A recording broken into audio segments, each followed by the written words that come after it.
हम इंसान धरती पर कैसे आए और हमारा इतिहास क्या है?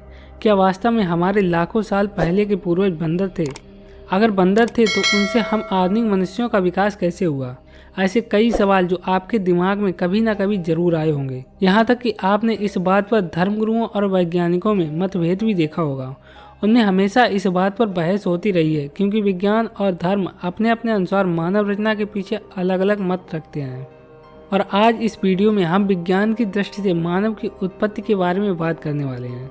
तो पूरी जानकारी के लिए आप वीडियो के अंत तक बने रहिए। दोस्तों, विज्ञान ने मानव जाति को समझने के लिए कई प्रयास किए हैं, जिसके परिणाम भी उन्हें काफ़ी हद तक मिले हैं। विज्ञान के अनुसार मानव जीवन का इतिहास कहीं ना कहीं समुद्र से जुड़ा हुआ है। वैज्ञानिक बताते हैं कि धरती पर सबसे पहले पानी में रहने वाली प्रजातियों ने जन्म लिया था, जैसे मछली और पानी में रहने वाले दूसरे जीवाणु। और जैसे जैसे समय गुजरता गया वैसे वैसे धरती पर दूसरे जीव जैसे मेंढक, केकड़े आदि भी पनपने लगे। और समय बढ़ने के साथ साथ प्रकृति भी अपना काम करती गई, जिससे पृथ्वी पर कभी बाढ़ तो कभी सूखा जैसे मौसम देखने को मिले, और जिसके कारण पृथ्वी पर जीवों के जन्म और मृत्यु का सिलसिला चलता रहा। इसी दौरान कई प्रजातियां विकसित हुई और कईयों का नामो निशान पृथ्वी से मिट गया। यह विकास का क्रम ऐसा ही चलता रहा और डायनासोर, वानर, चिंपैंजी, वनमानुष और इसके बाद हुए 2 पैर वाले इंसानों का विकास। वैज्ञानिक मानते हैं कि मानव जाति का विकास बंदरों से हुआ है। अपने सोचने समझने की शक्ति से धीरे धीरे बंदर जैसा दिखने वाले प्राणी 2 पैरों का इस्तेमाल करना सीख गए। वे जंगलों से फल, सब्जियां आदि तोड़कर अपने भूख को शांत करने लगे।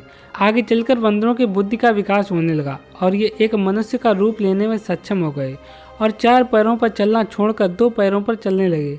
अब ये धीरे धीरे मानव शरीर के सभी अंगों का प्रयोग करने में सक्षम हो गए थे, लेकिन इन्होंने पूंछ का इस्तेमाल नहीं किया, जिस वजह से पूंछ इनमें से हमेशा के लिए खत्म हो गई। पर मानव शरीर की रीढ़ की हड्डी के अंतिम छोर पर उसके अवशेष अभी भी देखे जा सकते हैं।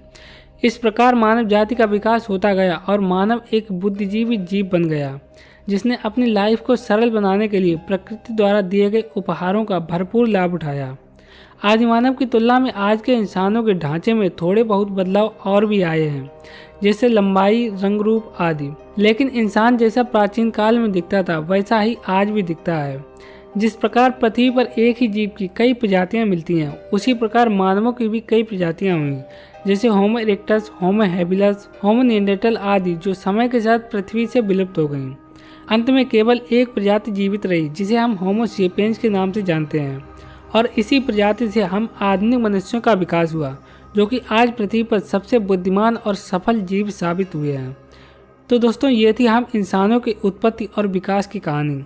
आशा करता हूँ कि ये जानकारी आपको बहुत पसंद आई होगी, और अगर ये जानकारी आपको पसंद आई हो तो वीडियो को लाइक और अपने दोस्तों के साथ शेयर करना ना भूलें। और अगर चैनल को अभी तक सब्सक्राइब नहीं किया तो चैनल को सब्सक्राइब भी जरूर कर लें, जिससे इसी प्रकार के न्यू वीडियोज आपको समय से मिल सकें। आज के लिए बस इतना ही। धन्यवाद।